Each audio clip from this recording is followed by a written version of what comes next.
continue the shiur in Gemara.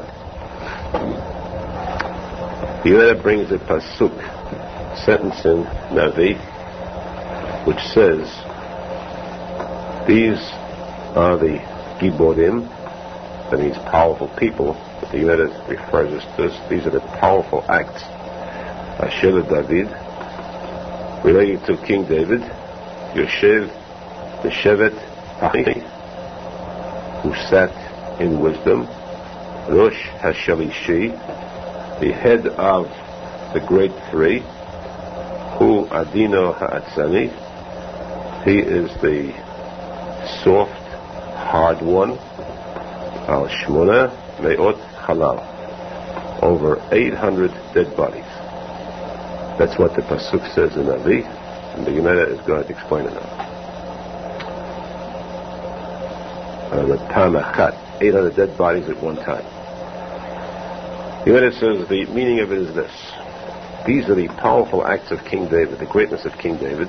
Yoshev b'Shevet, he sat, meaning that he had a rabbi whose name was Ida Haya'idi, the rabbi of King David.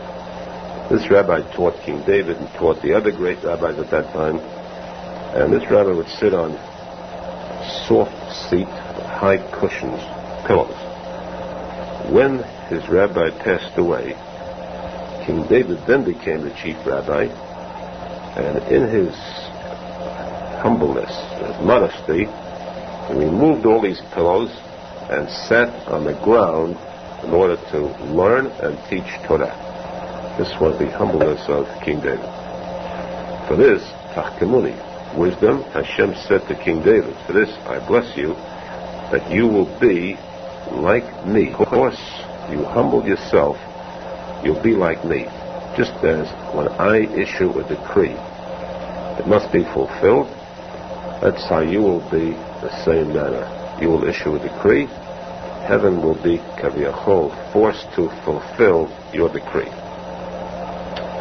The next statement is, Rosh Hashalishi, the head of the great three. You will be the head over the great three, the three fathers of the Jews. This refers to the story where after Mashiach comes, there'll be a feast, and at this feast, all the leaders of the Jews will be there, fathers of the Jews, Moshe Rabbeinu, and Yeshua. And the law is that the greatest one at a feast is the one that's supposed to say Birkat HaMazon, takes the cup of blessing. Here Hashem told King David, at this great feast, you will be considered the head. You'll be given the cup of blessing over the great three, the three fathers of the Jews. Now the next two words, Adina Ha'atzani, the Gemara says this refers to two separate cases. The nature, the character of King David was such that he could be the softest person in the world, the mildest, and the hottest person. He had these two separate characteristics.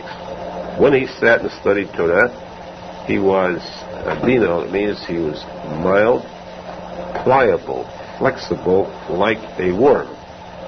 Just as a worm can do contortions, that's how King David acted like a worm. The words of King David in Tehillim, he said, Anochi tola'at v'lo ish.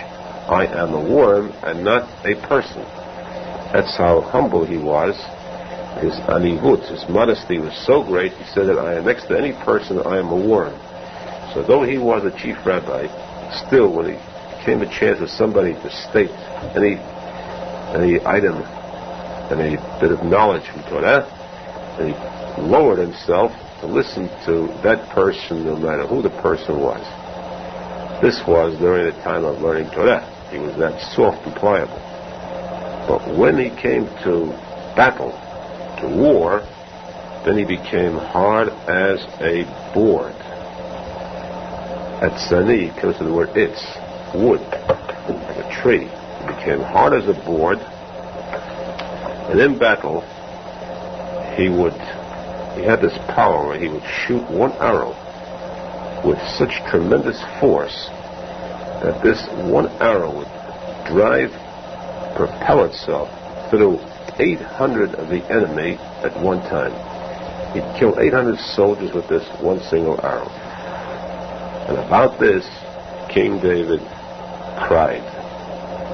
He sighed and cried about the fact that 200 were missing. He did not complete the blessing of the Torah. Hashem says in the Torah that when the Jews will fulfill my commands, when they'll be loyal to me, I bless them that one Jew will be able to kill 1,000 of the enemy. And the fact that he killed only 800 in one time, he cried over the missing 200. And when he cried, a voice came from heaven and said, this is only because of Uriah. Because you killed Uriah. You had Uriah killed. In battle, Uriah, the first husband of Bathsheba, the wife of King David, as we mentioned many times, Uriah divorced Bathsheba. So King David married her completely legally.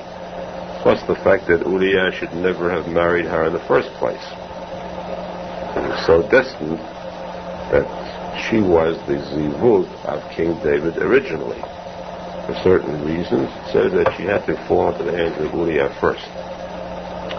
But when he did take Bathsheba for a wife, and when Uriah was called before him, and he punished him, Uriah committed another crime of rebellion against the king, disrespect. He punished him by sending him out into the battle against the country of Ammon, who were idol worshippers. There was no crime on the part of King David in killing Uriah. That was perfectly legal. Because of the fact that one who rebels against the king, the penalty is death. So that if Uriah committed a crime against King David, he deserved a death penalty. So again, the Zohar Kadosh says, Hashem said, King David had no crime marrying Bathsheba, no crime in killing Uriah, her first husband.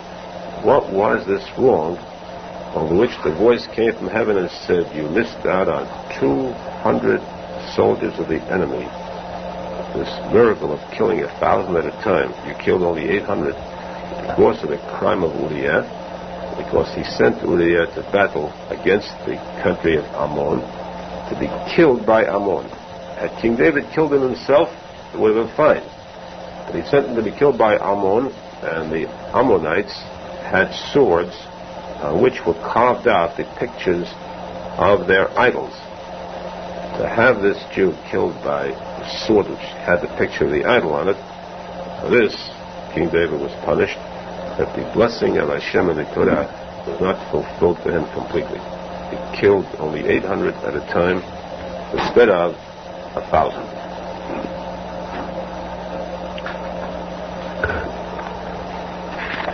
The Gemara says that on Chol HaMoed, that's the intermediate days between the first and last days of the holiday, there is a law that Chol HaMoed is very strict when it comes to being dressed with holiday clothes. It is so strict that the Gemara says a person could actually lose Gan Eden if he shows disrespect for Chol HaMoed. He minimizes the holiness of Chol HaMoed by saying it's a regular weekday. This is considered a disrespect to Hashem to the point where it's the equivalent of idol worship, the equivalent of breaking Shabbat or the holiday itself. However, there are certain items that are forbidden on Chol HaMoed. Certain types of work where it's the same as holidays. You cannot wash clothes, for example. You cannot work in a field. You cannot do certain types of acts because Chol HaMoed is a holy day. So, for example, you're not allowed to paint. The Gemara says, what about painting, human painting? In other words, what about a woman using makeup on Chol HaMoed? The Gemara says that this is allowed because a woman to use makeup on Chol HaMoed, this is the same kavod as a person getting dressed in his best finery. Women may use makeup on Chol HaMoed. The Gemara says that Rav Chisda had a daughter-in-law, a young woman, and she was together with Rav Chisda's wife on Chol Moed, and Rav Chisda's wife was putting on makeup in front of his daughter-in-law. She was helping her with it.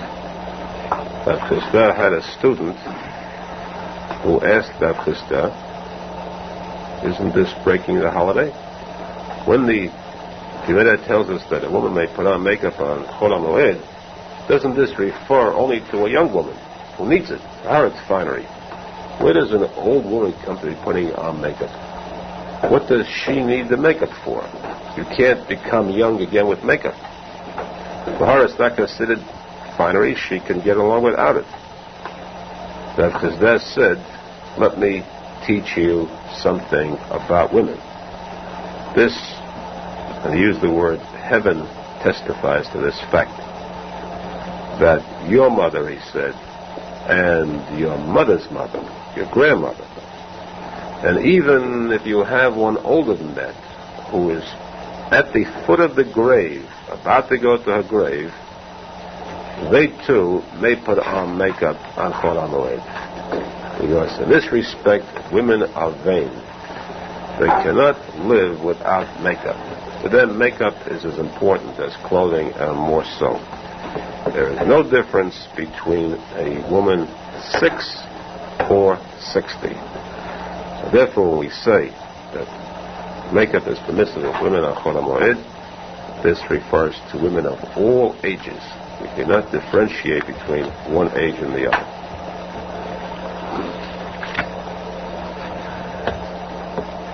The Gemara says that there was a Talmid Chacham, a young rabbi who was very sharp, very learned, who taught Torah to his community, and he wasn't sincere about his religion in certain respects. He committed certain crimes. So the Gemara says that Rabbi Yehuda studied this question: what should we do? Should we put him in cherem? Because how does it fit for a chacham like him to be doing these things? You put him in cherem, that means that nobody is allowed to come within 4 amot, 6 to 8 feet close to him. They cannot have any contact with him anymore. They will lose the knowledge that he could disseminate to them. Should we not put him in cherem? It's a chilul Hashem. He's disgracing the religion. So another rabbi answered. Rabbi Yochanan said, there's a posek in the Torah which says that a leader who teaches Torah is supposed to be like a malach Hashem, an angel of Hashem. If this leader is like an angel of Hashem, then Torah yivakshuli pihu. They should go to him to study Torah from him. If he's not like an angel of Hashem, then stay away from him and find a different teacher. With this instruction, Rabbi Yehuda put this young rabbi in cherem. Sometime later, Rabbi Yehuda became very ill, extremely ill, and he was lying on his deathbed. The rabbis came to visit him, pay their respects, and this young rabbi came along too. When he entered the room, Rabbi Yehuda saw him, he left. The young rabbi felt very badly. He said to him, not only isn't it enough that you put them, that you made this cherem, but you're also laughing at me? Rabbi Yehuda said, I'm not laughing at you. I'm laughing, I'm smiling, I'm happy about the fact that I'm about to pass away, and when I come to the heavenly court, I can stand there firmly and say, I did not kowtow, I did not bow, I did not flatter anybody. I had no consideration for any person at all, if it was a case of kiddush Hashem. With this, Rabbi Yehuda passed away. Sometime later, this Chacham came to the Beit Midrash of Yehuda, And he said to them, I plead with you, release me from that chidam. The rabbi said, one as great as Rabbi Yehuda does not exist. The only one that can remove a chidam from a person is the person who made the chidam, or somebody equivalent to him in greatness. There's nobody here as great as Rabbi Yehuda. So he waited, he went to another big rabbi. The result was that they said, we cannot remove a chedem placed upon you by one so great as Rabbi Yehuda. He walked out from this Bet Midrash. He was crying very bitterly. He felt very bad, very sad. When he walked out, a snake came along, bit him, he died. Now the question was, in burying him, they said, if he died, that's his kapara. They took his coffin, they brought it to the special cemetery of Hasidim. They tried to get in there, and they could not get in there. There was something blocking, if it was a serpent or some kind of an obstacle that did not allow his coffin to enter among the Hasidim. They took him to the grave of the rabbis. Rabbis means just rabbis, not Hasidim. Hasidim are much higher than rabbis. And here he was accepted. The Gemara says this was the final kapara for him. Why was he not accepted among Hasidim, though he was great? Perhaps great enough, except for the certain things he had done wrong, because a chidam that's placed upon a person remains upon that person even after death, if it's not removed during his lifetime. Since he wasn't chidam after death too, then the chidam had to remain. He could not be buried among ones in a class of pure Hasidim. The Gemara says that why were they afraid to remove that chidam? Actually, their motive was, or their motivation was, the fact that Rabbeinu HaKadosh, Rabbi Yehuda HaNasi, the chief rabbi of the Gemara, had a maid. Now this maid, just a maid now, the maid of Rabbeinu HaKadosh was so great and so learned that the Gemara says many times the rabbis would come to her for information. In fact, the Gemara tells us that on the day that Rabbeinu HaKadosh became ill, he was about to pass away, then the rabbis got together and they said every single rabbi must be present, and with a combined effort, a combined powerful tefillah, powerful prayer to save the life of Rabbeinu HaKadosh, that they should not be able to get him in heaven. And they prayed very hard. They put all their heart into it. The maid of Rabbeinu HaKadosh stood on the side and she watched. And she said, look at this battle going on between the heavenly court and the earthly court. The heavenly court is tugging from one side, trying to get the soul of Rabbeinu HaKadosh, and the earthly rabbis, these great rabbis of the Gemara, are all pulling from the other side. Well, I say, let the heavenly court win, in order that he be taken out of his suffering. He was suffering very much physically, that illness. With those words, he was just like he passed away. So great was her power. Again, the Gemara tells us about the time the rabbis came to her to learn wisdom from her.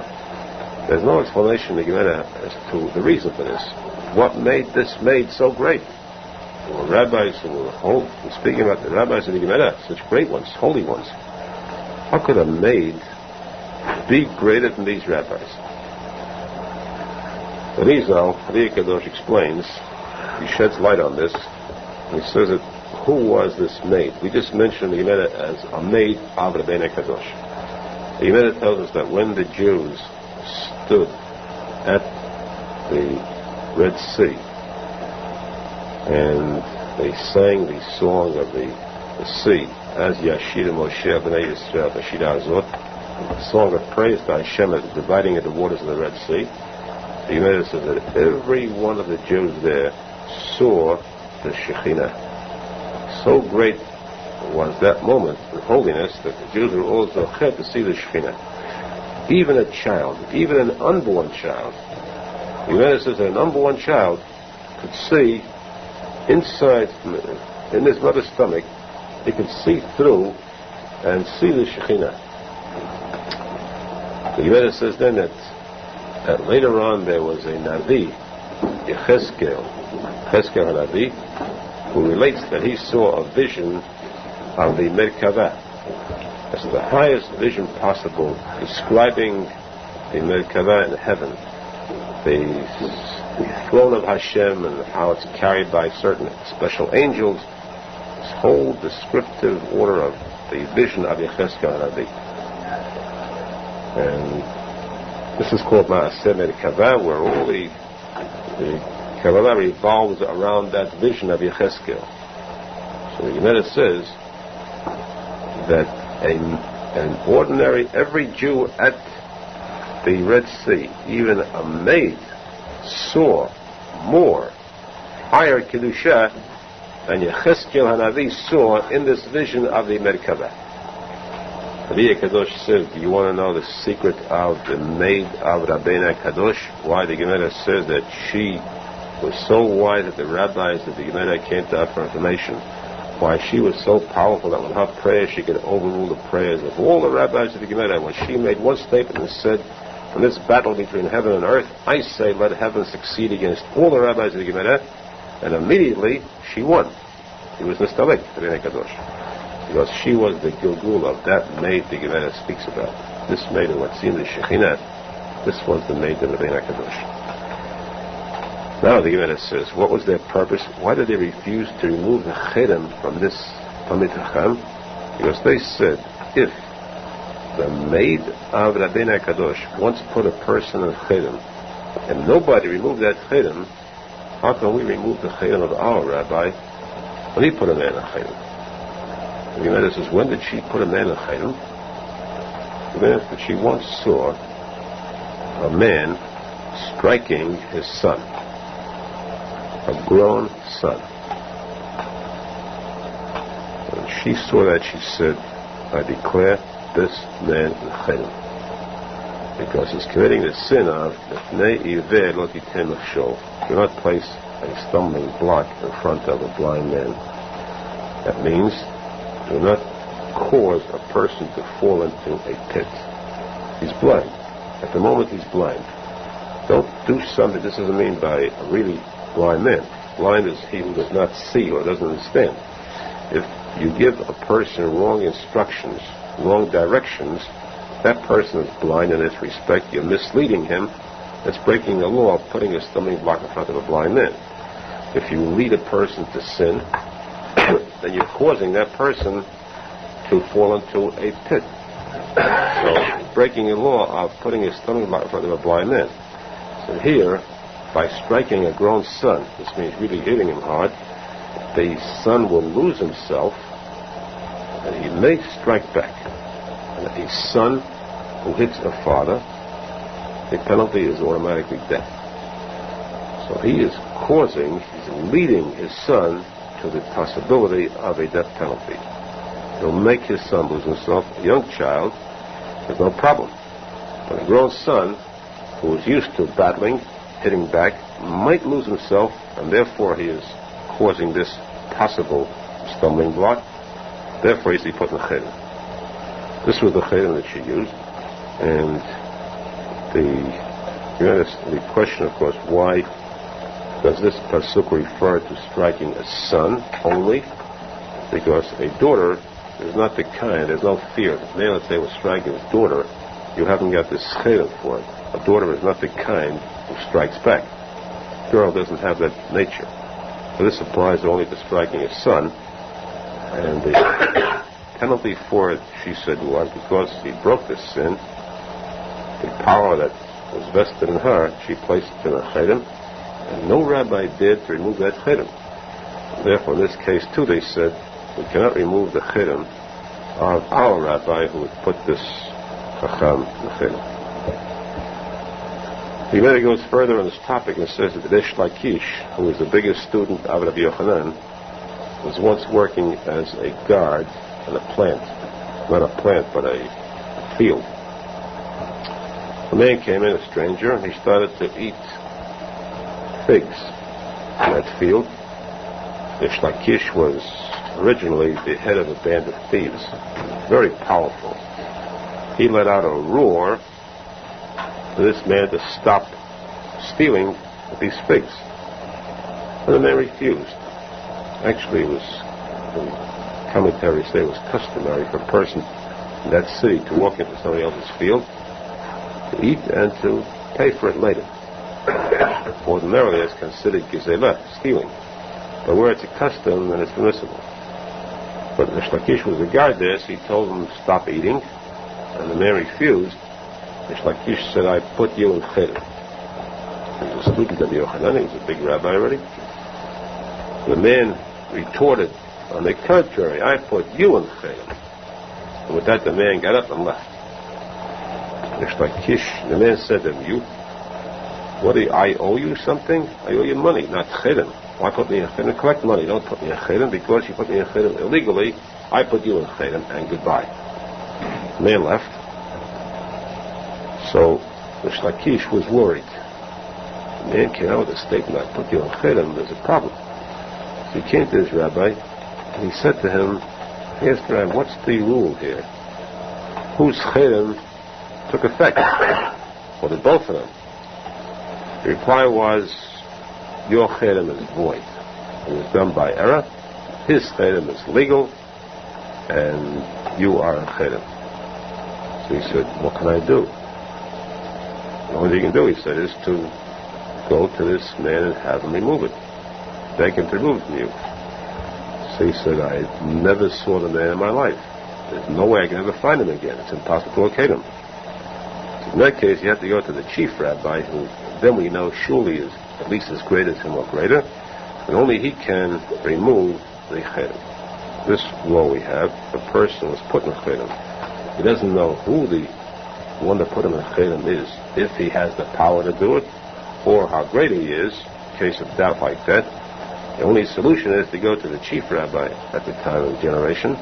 You know for sure, because the only one that can remove a chilul is either a person who put the chilul on, or one who is greater than him, equal to or greater than him. In order to make certain, you go to the Nasi, the chief rabbi of the Jews at that time, and he can remove the chilul. The Gemara says, let's get this clear once and for all. We speak about chilul and chilul. What is chilul? What's meant by this chilul? It's a type of a curse put upon a person, and of course, it's put upon a person by one who has authority. Not any person can misuse the word chilul. It's done by a chacham who has that authority, but what does he do? The Gemara says the word chilul, of course, is Hebrew, Aramaic. The Gemara word for it is shamta. Shamta is the Aramaic word for chilul. Shamta is the combination of two words, shin, mitah, the title of death.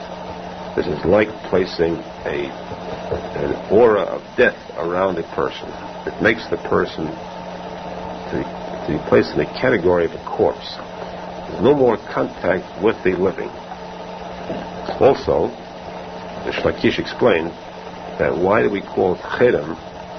Because chilul means also destruction. But at the same time, we use that word chilul rather than churban, because chilul is chet reish mem, is 248. There are 248 organs in a person's body, and this chilul penetrates into every single one of these 248 organs. Every part of that person becomes ostracized, banned from his community, from the Jews. Now, when the chilul is removed, what happens? The word is just turned around. It says from chilul to rachem, the same three letters. Rachem means pity, kindness, and the whole evil, destruction is removed, taken out. Now, once again, kindness rests upon this person. He is brought close back to the community. The Gemara says this can apply to anything. Does this mean you put a person in chilul only? No, it's definitely not. Chilul has such a power that at one time there was a case of the rabbis in the yeshiva had trouble. Somebody was destroying their shoes. They seemed to be eating their shoes or destroying it. But they couldn't tell who it was. So they said, we place a chedem upon the thief, upon the one that caused the destruction.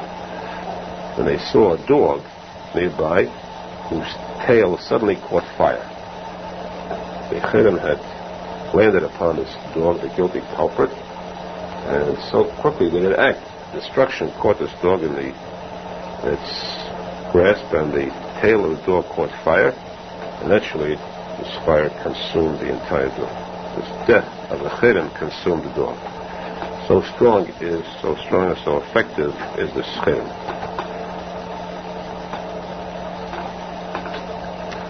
The Yemena teaches us a very important set of rules. It applies to every person, and something that a person does regularly throughout life. It says that Shmuel was the chief rabbi mentioned throughout the Haggadah. He had a brother whose name was Pinchas. One time, Pinchas had a death in his family, and he was sitting Shiva. And Shmuel came to visit him. He sat there to pay his respects during Shiva.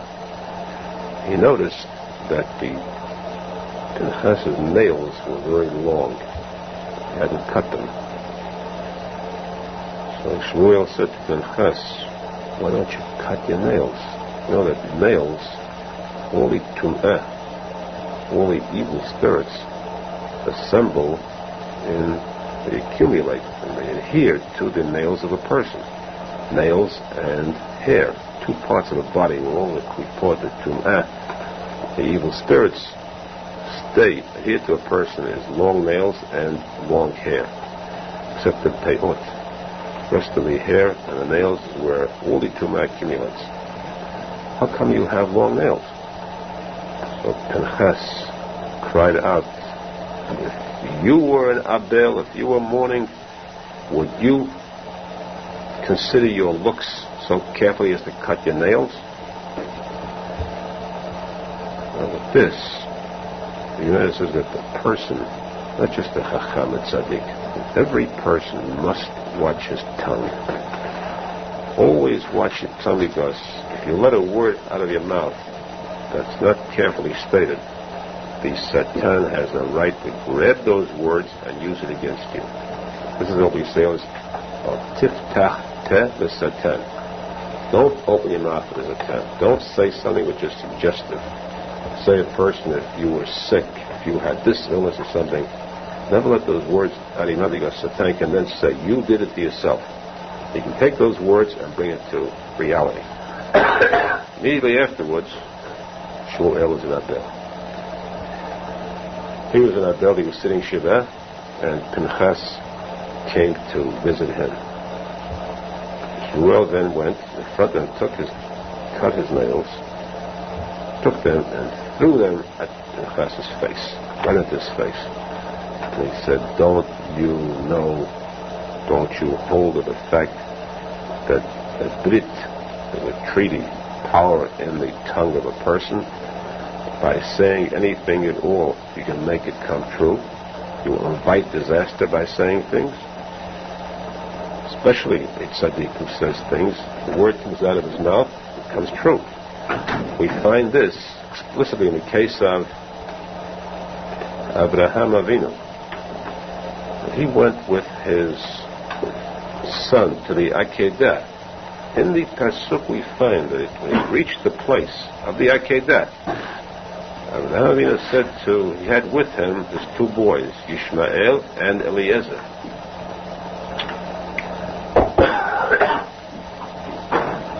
And he said to them, the Pasuk, it says, he told them, Shevu lachem po im hachamor, you remain here with the mule. I and the boy, Yitzchak, are going further. We're going there to bow on the mountain, and then we'll return to you. He was going to sacrifice his son. He just said it to mislead them. We're going there and we'll return to you. Not I will return, we will return to you. But because the words came out of his mouth, there could be no changing that. It had to take effect. The words of the tzaddik came out and said, "We will return," the son had to come back alive. So we see from there that a person should guard his words. And again, this doesn't refer only to a tzaddik. Especially, perhaps an ordinary person could not say a word of blessing and miracle that become true. But a word of harm and tragedy, that can come from anybody's mouth. Never say anything bad, because he said, "I will grasp that word and make it come true, bring it to reality." That's why Shmuel was so angry at Pinchas. "How did you say to me, let the word out of your mouth if I was an Abel?" The minute you said it, the Satan had you. That's why your fault, you were brought in, you caused my being an Abel. Now the Gemara says, let's go back to this topic and study it more carefully. The question of nails. What about nails itself? Shmuel was so particular about having Pinchas cut his nails. We know that it's a mitzvah to cut nails. A person should see that his nails should not grow long. Especially the best time to cut nails are Erev Shabbat, for the kavod of Shabbat, to separate all the tumah from a person, to be pure before going to the mikveh, before preparing for Shabbat. But the question now is, when a person does cut his nails, he has removed the tumah from his body. What does he do with these items of tumah, if they are that tameh? Gemara says that the ruling is there are three categories, or three types of people. There's one who cuts his nails and he buries them, and that person is called a tzadik. He buries them so that no person can ever make contact with this tumah. That's a tzadik. There is one who is greater than a tzadik. A chassid is greater than tzadik. I'm quoting Gemara now, not Kabbalah. A chassid is one who burns them. In other words, he ensures the fact that there will never be a danger of these nails coming to light again. He completely destroys them. Burying them is like flushing them down the drain. Burning them means to make them disappear from the face of the earth. The one who takes his nails carelessly, throws them out, he is a rasha, a complete rasha. The Gemara says, when we say rasha, we mean really evil. Not just that rasha commits a sin against Hashem. Rasha is one who's even bad, evil against a person. Why is a person who throws away nails considered a rasha? The answer is, the Gemara says, because if these nails are any place where a pregnant woman will step on them, this can cause her to have a miscarriage. That's a show. A pregnant woman steps on nails, this can bring about, in most cases, to a miscarriage. This is what the Gemara says, and of course the Zohar Kadosh adds to this.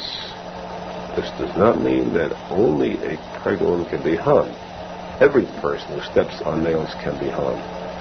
So any person who is careless or negligent with cutting of nails, when he lets them fall loosely, not all the nails, even one single nail, even a fraction, a tiny bit of a hangnail, and let it fall to the floor and ignore it, and somebody should come and step on it, that person is guilty of something tantamount to murder, or certainly causing physical harm to a person who will step on it. Therefore, he is called a rasha. And that's why the people, in particular, religious people, when they cut their nails, they see to it that they put up barriers all around it. No nail should pop out, fly off. This is where it cannot be found. They ensure against the loss of any drop of a nail. And then when they are finished, they wrap it up carefully and flush it so that there's no possibility of them being the cause of any person being harmed by their nails. One who does that, of course, is called a tzadik, or even more, a chassid. There's one step above a chassid, of course, when you have the prefacing the word chassid. It's lev basar, heart of soft heart, flesh. Lev basar, the internal letters around his breastlobe. And the Gemara says that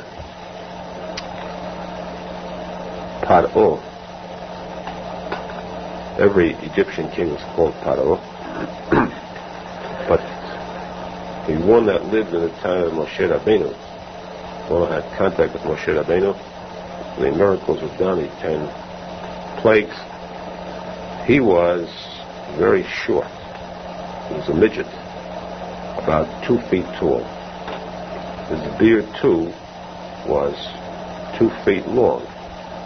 In other words, his beard trailed on the ground, because the beard didn't come to the top of his head. That the beard being as long as his whole body, his beard trailed on the ground. And he had the evil that came to women as much as more than the tallest of men. This, the analysis goes together. When a person, what's meant by him being so small and short, long beard, this refers to his ge'avah. His ge'avah was so great. The more ge'avah a person has, the lower he actually is. His ge'avah made him the lowest person in the world. And this brought about to evil desires in its part too, but this was one chunk of evil throughout. To an extent where he came out with a statement, he was so great that he asked me, Hashem, who is Hashem?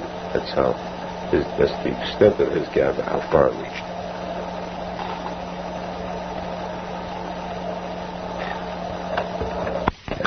We should be zocher to receive, mikabel, accept the words of the Torah and its advice, to learn it, to fulfill it completely, and that's to be zocher to see the binyan bet hamikdash, b'yat HaMashiach l'her. Amen v'amen. We continue the shiur in Gemara. The Gemara says that on Yom Tov, on holidays, it's a mitzvah to be b'simcha. The mitzvah of the holiday is to be b'simcha. The same thing holds true on Chol HaMoed. Intermediate days too, there's a mitzvah to be b'simcha. Now, if a person makes some type of celebration on the Yom Tov, which is not part of the Yom Tov itself, that means this is going to interfere with the happiness of the holiday. And therefore, happy occasions are forbidden on the holiday, so we can concentrate purely on the simcha of the holiday. For example, the law is that you're not allowed to have any weddings on Yom Tov, because we cannot mix two happy occasions. If a person has a wedding, he'll forget about the simcha of Yom Tov and concentrate on the wedding. Now, the same thing would apply then to Chol HaMoed, immediate days. You're not supposed to mix these two happy occasions. Therefore, weddings should be forbidden on the holiday. Yet, on the Chol HaMoed. Yet the Gemara says, Shmuel says, it is permissible for a person to get married on Chol HaMoed. Why so? Because if he delays, this means delaying for approximately a week. If he delays the wedding for a week, he is jeopardizing himself that someone else might rush quickly and take his zivug away from him. He postpones it, there might come someone else and take away his destined mate. The one he wants to marry, someone will come and take it away. That's how he will lose his mate. Therefore, it is permissible to get married on Chol HaMoed. This is a statement of Shmuel and the Gemara. Now the Gemara asks questions about that, trying to refute this statement. First we get general rules. Understand these general rules, then we'll understand what the Gemara says. The word zivug means a mate, or match for a person. The woman a man marries, that's his zivug, his mate. Now, the Gemara says that there's one statement which says that before a person is born, 40 days before a person is formed, before the body is formed, when is the child's body formed? When the woman is 40 days pregnant. 40 days prior to that, which means that the day of conception, a voice in heaven announces that the daughter of this certain man is going to be the zivug the mate of this child who is just conceived. Which means even before a child is born, it is already announced in heaven who will be the mate for this child. Second announcement is, this house will belong to this man. This field will belong to this man. These three items are announced when a child is first conceived.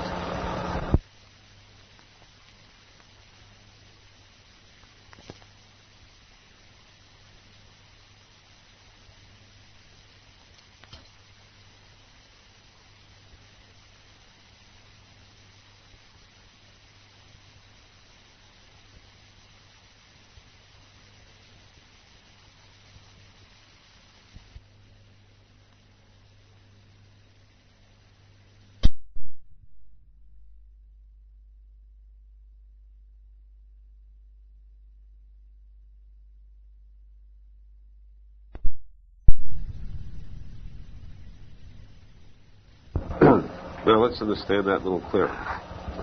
These three statements, these three items that are announced in heaven for each boy, male child that is born. One, we can understand. The daughter of this man, this daughter of the man means even though she has as yet not been born and will not be born for a few years. So she's 2 years younger than him, 5 years younger than him. She is one who will be born in the future. Already is announced that this man's daughter is going to be this boy's wife, the one who is just conceived. We say the house, the house of this person will be transferred to this child when he grows up. The field of this man will become this man's field. This refers to a house, a place where he will live. It also refers, the field refers to his business, his livelihood. Could be a field if he's a farmer, could be a factory if he's a manufacturer, could be a trade, place of trade if he's a tradesman, job. In other words, his future is outlined before he is even born.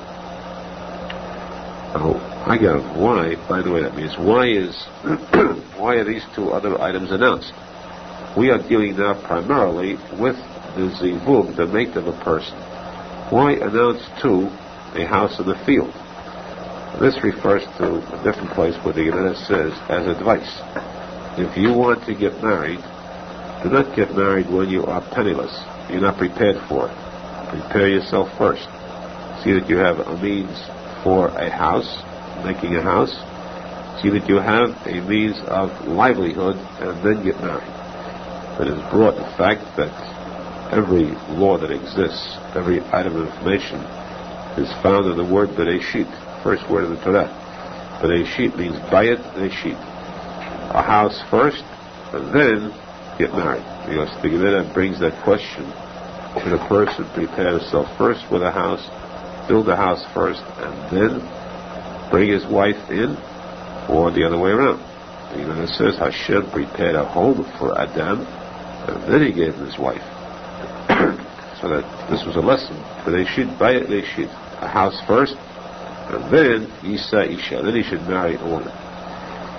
That's the reason for these two being stated first. But from this statement we see that the mate of a person is announced very clearly before he is even born. Second statement mentioned in the Gemara is that a person receives a mate according to his qualities, according to how good a person he is. The mate he gets is one that he deserves. If he's a tzadik, he'll get a good mate. If he isn't, he'll get a bad one. Now these two statements directly contradict each other, because the first statement says it's a matter of mazal. It's his nasib, it's his fortune. It's announced before, this is his destined to have this certain woman, regardless of what he turns out to be, because heaven does not determine a person's being a tzaddik or Hashem. Second statement says that the mate he gets is according to how good he is, and he's not his mazal. Depends upon himself. So here the Gemara explains that these two statements are speaking about two different types of wives. The first marriage of a person's life, that's the main one. This is his fate. That's his real mate announced in heaven. That's his nishana, half of his nishana. That one is his mazal announced before he is even born. This one cannot be changed. But should he lose that mate, either through chas v'shalom death, he becomes a widower, or through divorce, the second wife he marries, this one already is not a matter of fate. This is one that is his good if he himself is good, and a shrew bad one if he himself is bad. That's the second zibur. Of course, the Riyah Kadosh reveals a very deep secret there when he says that these words of the Gemara refer to something else entirely. The first zibur means when he is here for the first time, first gilgul. That is his first time he's alive. That one he has his mazal. Second gilgul, he's here a second time or more, then he gets a mate according to his deeds, not according to his mazal. His mate will match his own deeds. Well, back to this point, though, as we said, the question now will apply to the words of Shmuel. Shmuel had said that a person may marry on Chol HaMoed, because if he does not, if he delays, someone else might take away his zibur. Shmuel did not differentiate between first marriage or a second marriage. He made a statement flatly for all cases, which means that even in the case of a first marriage too, if he doesn't get married immediately, he's in danger of losing his mate. So the Gemara asks, how is it possible to say he can lose his mate if this mate is destined from heaven for him? Anybody else has his own mate. How could someone else take away one that is announced in heaven to be his own? You cannot change fate. You cannot change a statement that's made in heaven, a decision in heaven. This is the question asked against the statement of Shmuel. And the Gemara answers that when we say he may get married because someone else might precede him, might take this mate away, it means, of course, he cannot take it away normally, but he might do it through strong prayer, through strong tefillah. A person might desire this woman, and knowing that it's difficult to get it because this woman is already practically engaged in the first, he would put an intense prayer, intense tefillah to heaven, and pray that he gets this woman. He wants that woman to pray for. Now, if a person prays that hard, he can change fate, destiny, or an announcement in heaven. He can change mazal. Because tefillah is stronger than mazal. Even if the stars dictate a certain item, a person's tefillah can change those stars, can change fate, and he can get that too. So therefore, because there is the possibility of a person taking away his mate through tefillah, therefore Shmuel says a man may get married even on Chol HaMoed to avoid this possible danger. Even though it's a remote danger and exactly at that time somebody is trying to get her, to avoid that possible danger, a person should get married even on Chol HaMoed.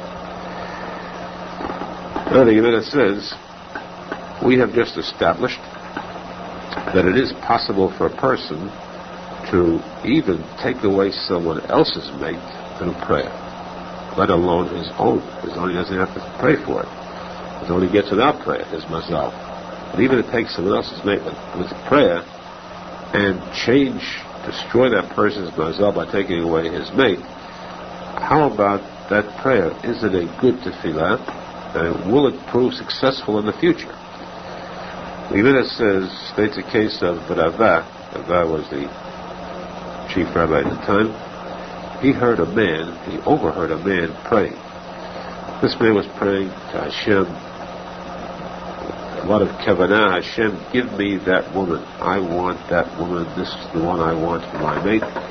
And place into her heart a feeling of consent to agree to marry me.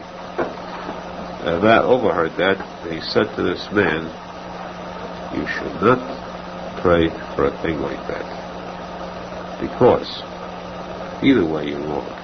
if she is your mazel, if she's your zivug, you don't have to pray for her. Nothing will take her away from you. It's not necessary. So your prayer is wasted. If she's not your zivug, then you'd be considered a kofer against Hashem. Kofer means you'll lose your faith in Hashem. You'll be praying. Your prayer will not help because she will go to her rightful mate. And then you'll say, Hashem doesn't listen, or in general, you'll become an atheist. Therefore, he said, this prayer is haram. It's asur to pray that way. Now, of course, if the prayer is strong enough, it could prove stronger than the mazal. And this is what happened there. The Gemara says that this man continued to pray in such strong measure that later on he did get this woman for a wife. He won her over. Apparently she was not his zivug. It was his tefillot, his prayers that did it. It was then that Rava overheard this man again praying after the marriage. He prayed to Hashem and he said, Hashem, help me that either I should pass away immediately to be rid of one who is so unmatched, so unfit for me, or that she should pass away. One of the two. I cannot live together with her. Apparently there was a reason for difficulty in getting a divorce. There was an obstacle he couldn't overcome. Whether it was too bad a marriage contract or other reasons, but he could not get a divorce, and the only way out, the only exit was through death. The man was praying for the death even of himself or of a mate. The man said to him, I warned you about this before. Do not pray for a zivug. The Torah says each man has his own zivug, and wait for that zivug. Seek that zivug, but never pray for it, because the prayer is either unnecessary or it's wrong. It can do harm. Your zivug cannot be lost from you. Now this proves, the Gemara says that even in that rare case, that very rare case, where a person's tefillah can overpower this decree from heaven, even then it will prove of no avail. It will be very short-lived. A person will seek a way out immediately. So a person can rest assured that his zivug is safe. A person should pray that he should find his zivug quickly, but not ever to pray about a certain woman. I want that one.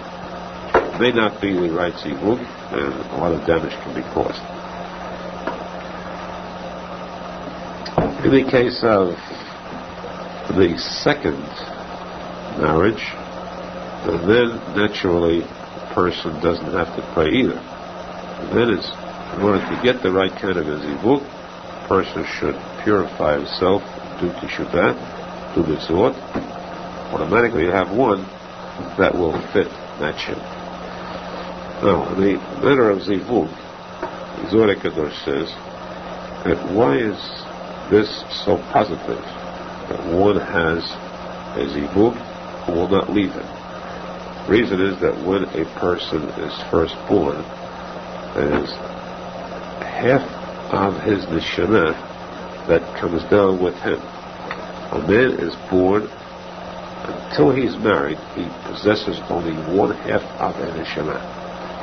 Husband and wife complement each other.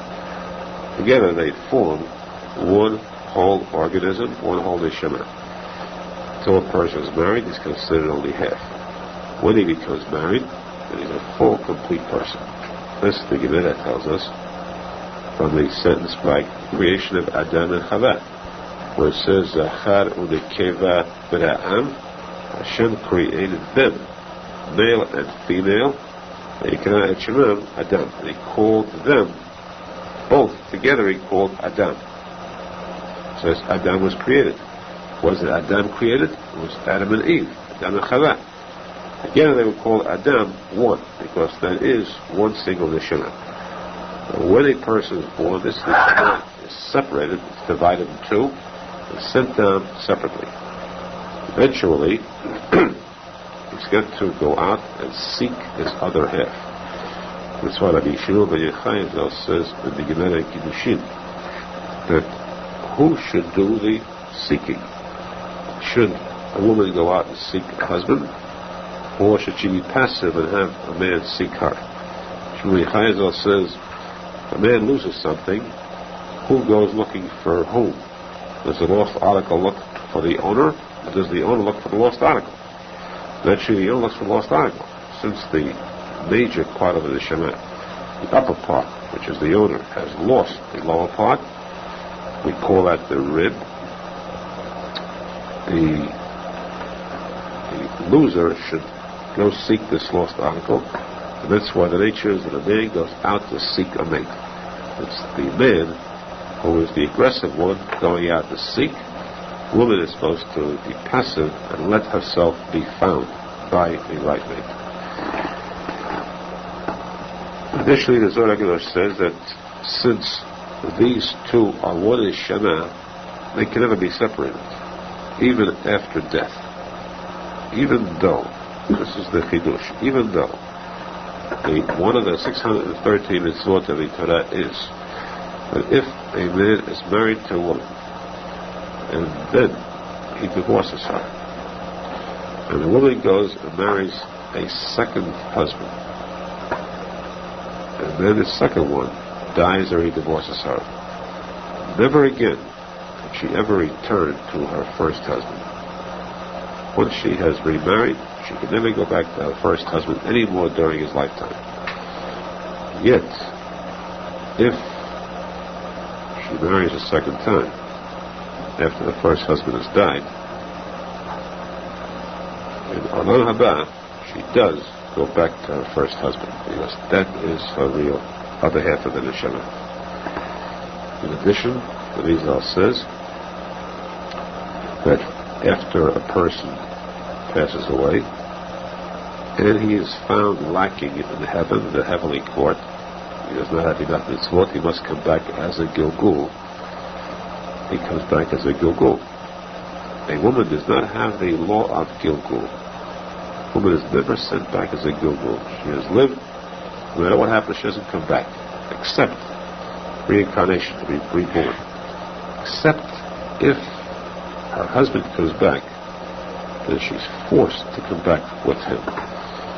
So anytime a woman is here on this earth, married to a man who's here for more than one time, it's the man's fault that she is here again.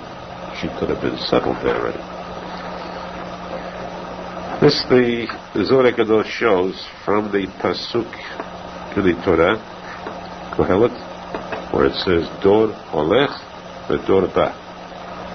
V'Haaretz Le'olam Omedet. Generation goes, generation comes, the world stands in one place. The world remains standing, and just the generations keep going and coming. So the Zohar Kadosh says that we say generation goes, generation comes, not that people die and new people are born. The generation that goes, that same one is the one that comes back. They come back as a Gilgul, the return of that generation. But the Haaretz means the female, the world, stands for the female. Woman, Olam Omedet, she does not go and come back. She is stationary. Unless she has to come back because of her husband. And of course, most cases that's so. Why is that true again? Because in Olam Haba or in Olam Hazeh, these two are inseparable.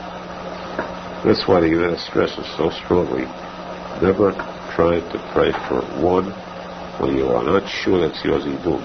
But in no case can you be sure. Do what you can, but don't pray for it, because what you do will not be enough to change mazal. The tefillah might be enough to change it when it should not be changed. So leave it to heaven to have determined for you who your zibug is, and be sure that you will eventually arrive at that zibug.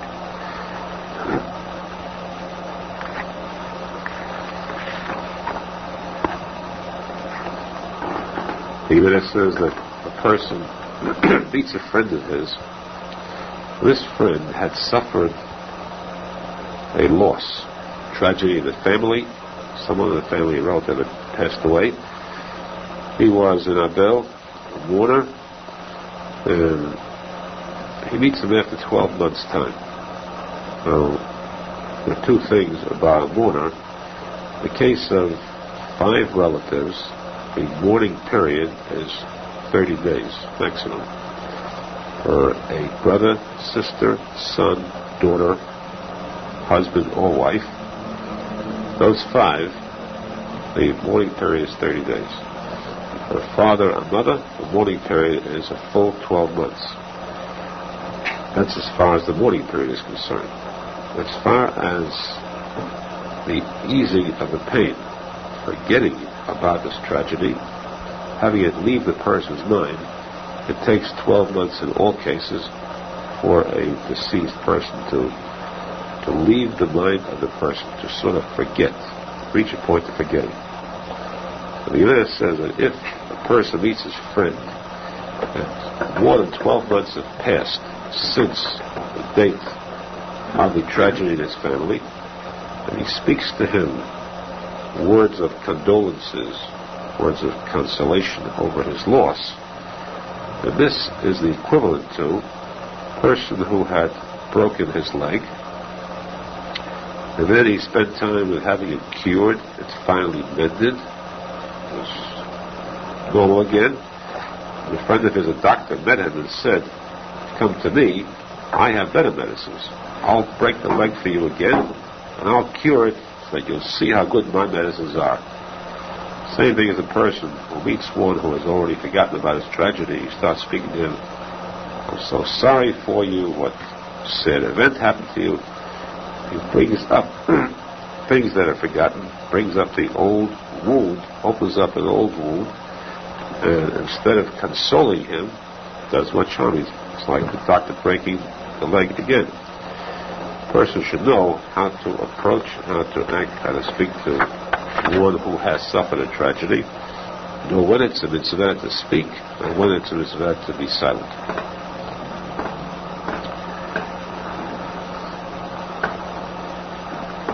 The Gemara says that Rav Huna was the chief rabbi outside of Eretz Yisrael, and he was the greatest rabbi alive at that time. After he passed away, they brought his coffin to be buried in Eretz Yisrael. The question arose where to bury Rav Huna. The rabbis decided the best place would be in the cave of Rabbi Chia and his 2 sons. Rabbi Chia was one of the top students of Rabbi Shimon ben Arizal. Rabbi Chia and his 2 sons were famous. The story of Rabbeinu HaKadosh, B'nai Nasi, who was notified, was informed by Eliyahu Navi that there were 3 people in the world who were so great that if they prayed together, they could instantaneously bring Mashiach. This was Rabbi Chia and his 2 sons. They never got the opportunity to pray together because they were stopped from heaven. This is how great they were. They were buried in a certain cave. The rabbis decided that Rav Huna was great enough to be buried together with them. Why? Because Rabbi Chia was famous mainly for the fact that he spread Torah among the Jews. And where did he spread Torah? Among children. He went mainly to children to teach children Torah, because he said this is the planting of a young tree which will grow strong if it's given a strong foundation. Rav Huna too had this special talent, dedication, in spreading Torah among the Jews. And they said that it's fitting that they both be buried in the same place. The question was, who will dare to enter the cave of Chia? It was so holy a cave, they were afraid to dare to bring a coffin in to be buried there. Perhaps they might be mistaken. One rabbi said, Rav Chaga said, I will volunteer to bring his coffin in because I believe that I am fit. Until the age of 18, I had covered all of the Torah. Until the age of 18, I was pure as far as anything to do, any type of contact with women, not physically but even mentally. Look, eyes that even meant me bad thoughts. I never allowed a bad thought into my mind. I was that pure. I had Tikuney Zohar. And past the age of 18, I continued that way with purity. This is what you call a tzadik. Plus the fact that I was zochet to serve Rav Huna for many years, and I knew of his greatness. I know, for example, at one time, it happened that the strap of his tefillin turned over with the inside out, the white side out, and he fasted for 40 days because that happened. Today, the law says that you're supposed to fast for 1 day, but you can pay a certain amount, stipulated sum to tzedakah, that way avoid the fast. He did not seek to evade this. He fasted 40 days. Shows how particular he was in its work. And so, in volunteering, Rav Chaga took the coffin of Rav Huna, carried this coffin and entered into the cave of Rav Chia. When he came in, Rav Chia was lying in the center, and to his right was his son, Rabbi Yehuda. To his left was the second son of Cheskia. He heard a voice of Yehuda. The oldest son said to Cheskia, the younger one, this is not kavod. When a rabbi comes in, so great a rabbi as Rav Huna, you must stand up. Imagine this point. Here they were buried, and yet they felt the kavod of now somebody you must stand up. Even it says that Cheskia stood up. When he stood up, what could be seen? A flash of fire. This was so awesome that it reached out to strike Rav Chaga, who was carrying the coffin. Rav Chaga quickly held the coffin up vertically as a shield against this flash of fire, and so he was saved, using Rav Huna's coffin as a shield. He left the coffin there, and he left. This gives us an idea of the kedusha, the holiness of the rabbis of the Gemara, how great they were. There are many more stories about Rav Chia and his sons, which we'll have in later subsequent lessons. This is just a foreword about it. The Gemara says that two other rabbis, one, the son of Rav Huna, Rabba, the son of Rav Huna, and Rav Hamnuna, are both friends, very close friends. They both passed away at the same time. Both coffins were being transported to Eretz Yisrael. The reason, of course, is that it's a mitzvah to be buried in Eretz Yisrael. For one thing, the Torah says, "V'chiper admato amo," that being buried there, the earth itself, buried in that earth, forgives a person for his sins. Second place, the Gemara says that when it comes time for Tchiyat HaMetim, the dead come back to life. The dead will not rise up to the rest of the world, of the lands.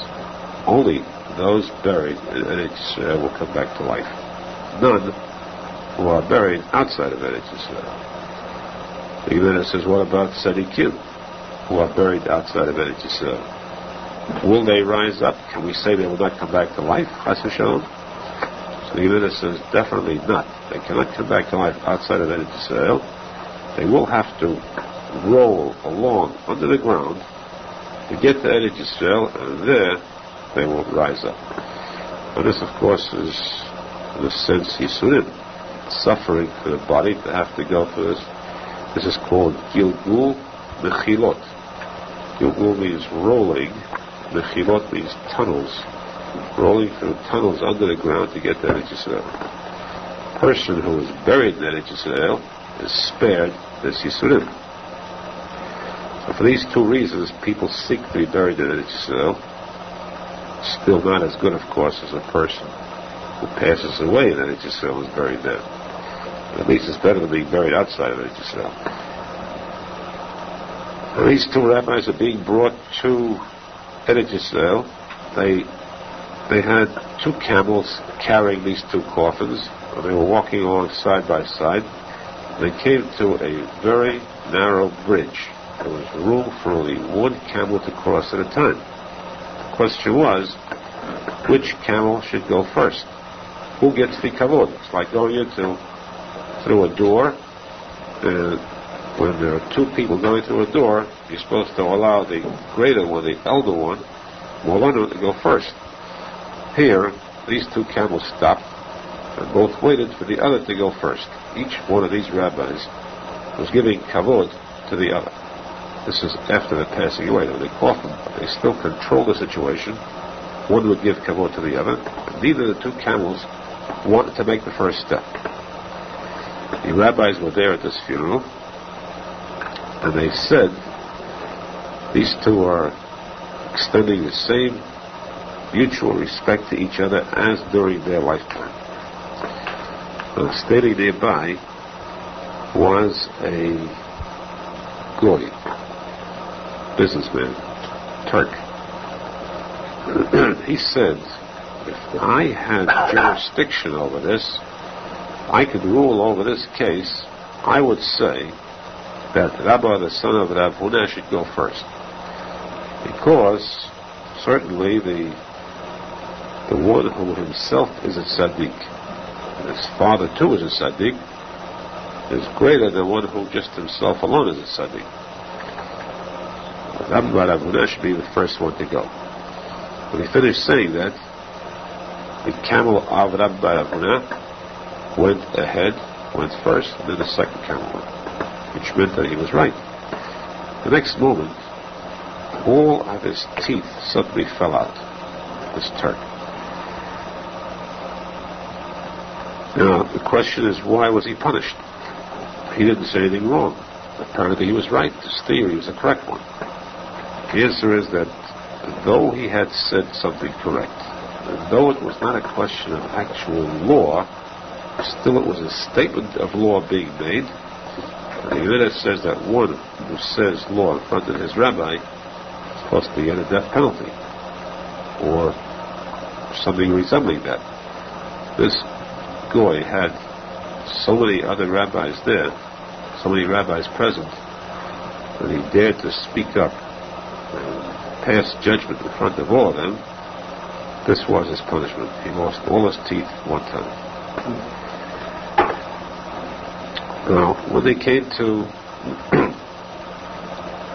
the funeral, a number of eulogies were made about these tzaddikim, these and others, and this was the type of eulogy that was stated then. This was one was the eulogy for Ravina. Ravina was the close friend of Rav Ashri, the last two rabbis of the Gemara. Ravina passed away. The one making the eulogy, the rabbi saying, as he said, I call upon all palm trees to bow their heads for the sake of this palm tree who has passed away. Now, why do we call it a palm tree? In Hebrew, palm is tamar. The pasuk says, tzadik katamar yifrach. The lulav is also a tamar. The four items we use on Sukkot, lulav, etrog, harava, and hadassim. The lulav stands for the tzadik, because it has one central spine, that's the heart, and there's nothing in that heart other than a solid piece of palm.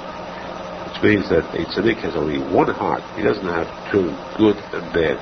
His heart is pure, one heart for the sake of Hashem. That's why tzadikim are symbolized by palms. They come out. So he said, because of this symbol, I call upon all palm trees to bow their heads in respect to this tzaddik who has passed away.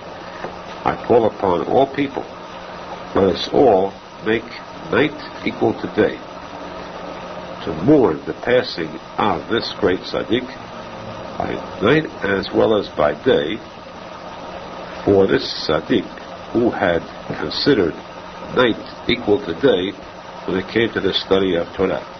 He studied Torah day and night, and therefore should be mourned now both day and night. The second eulogy stated, the passing of a tzaddik is no tragedy for the tzaddik. He continues to be tzaddik in Olam Haba. But it does show that we are in danger. The survivors are in danger. Because imagine if a fire breaks out among large cedar trees, giant trees, what chance does a small brush, tiny bush have? If fire is destroying a tree, the bushes will be destroyed much more quickly. If death has taken away a tzaddik, what chance do we ordinary people have? We are certainly in danger. If the net is spread out, fishermen net spread out the sea to catch fish, and they catch the mighty Leviathan, then what chance do small fish have? The tzaddik is like Leviathan, which means that we should begin to think, to meditate, to consider the fact that we too are in danger of dying, and to prepare ourselves for this ultimate end that comes to every sin.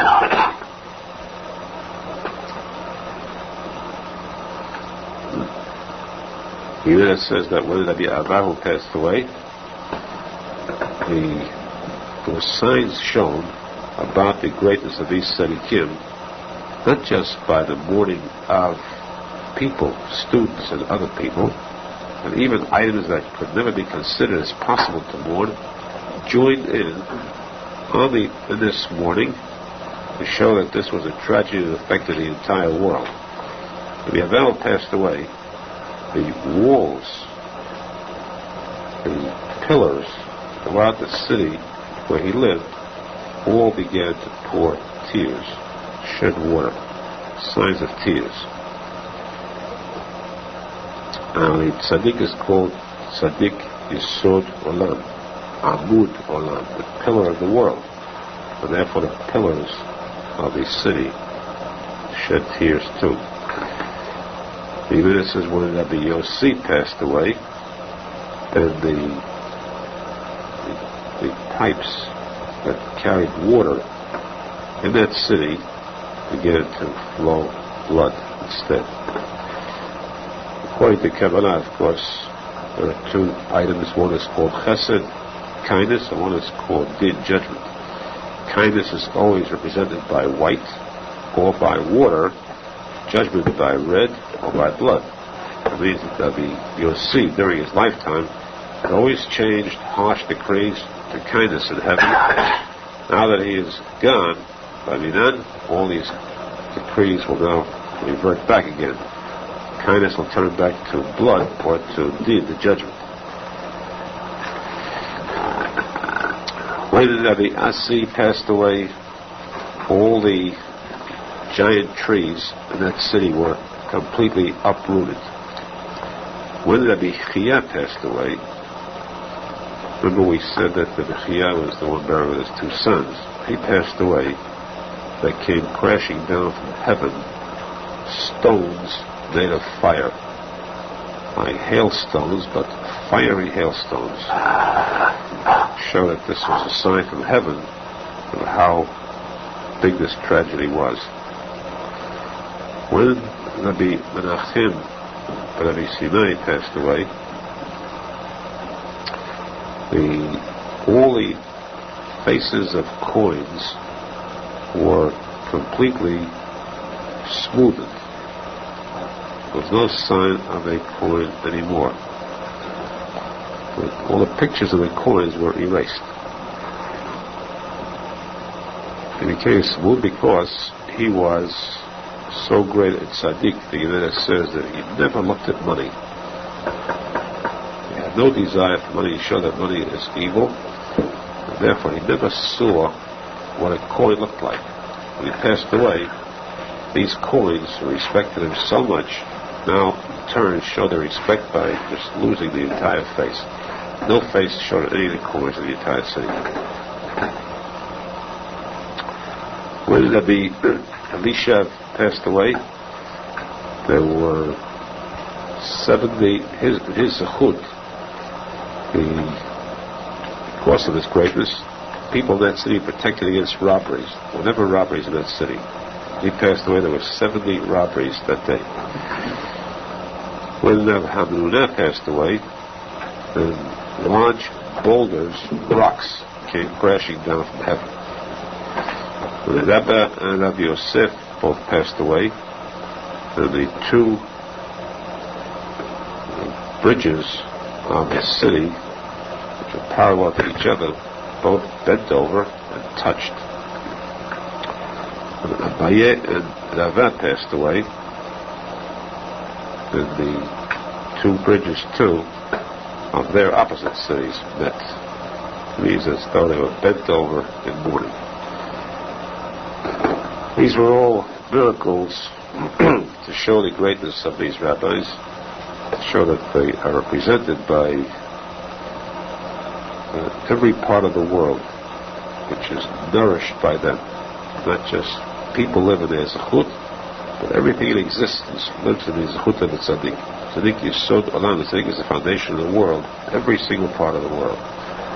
And that's why the Gemara says that when Rabbi Shashia passed away, to show a sign of this, how bitter it was, the trees, instead of giving forth fruit, all produced thorns instead. Instead of having food coming because of his zechut, now there were thorns. That means troubles ahead. The fact that Tzaddik's zechut had come to an end for that generation. And actually, at the time of Tzaddik's passing itself, the passing of a Tzaddik, which is a tragedy, still can be utilized for a person's benefit.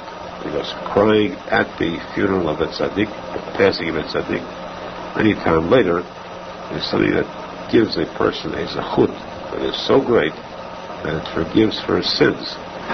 That's why on Kippur, we read the parasha, the Kriyat Torah, we read of the passing of the two sons of Aharon and Kohen. The Shulchan says, quoting the Gemara, the person reading that parasha should shed tears at the time, and the zechut of shedding tears, crying over their passing, on Kippur will be assured of a complete kapara. This is the greatness of these tzaddikim, zechutam yagir aleinu, which should be zochet to realize the meaning of emunat tzaddikim, belief in these great tzaddikim of all generations. And their zechut we live, and after their passing we continue to live in the zechut of their prayers for us in Olam Haba, in Gan Eden. This must be coupled together, belief, emunah in Hashem, and emunah in tzaddikim. Through this emunah, tavoi tashuri rosh amanah. The Gemara says, you will come from Galut, you will see, you will realize, again, the rebuilding of Tziyun, the rebuilding of the Bet HaMikdash, through the Biak Tzedek, Rosh Amanah, reach the pinnacle, the peak of Emunah. Through Emunah, we have the ultimate Geulah.